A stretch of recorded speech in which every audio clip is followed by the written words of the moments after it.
अस्सलामुअलैकुम, मैं सारा।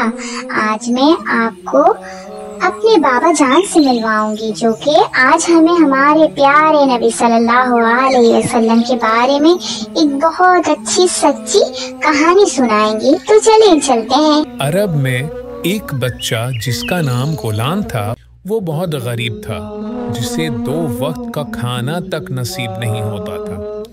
वो गंदुम को चक्की में पीसता तो उसका मालिक उसे पैसे देता।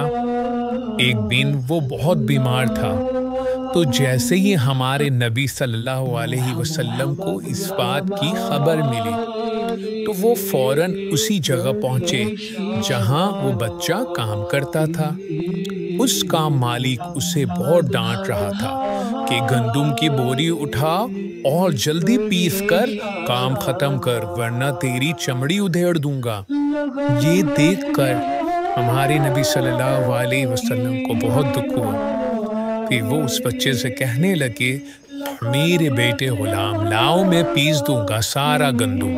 वो बहुत खुश हुआ कि हमारे प्यारे नबी सल्लल्लाहु अलैहि वसल्लम ने वो सारा गंदुम पीस दिया, और फिर कहा, जब भी गंदुम पीसना हो मुझे बुला लेना मेरे प्यारे बेटे, और गले से लगाया और दोनों चल दिए खुशी खुशी। और बच्चा गुलाम कहने लगा, मोहम्मद पे लाखों दरूद और लाखों सलाम।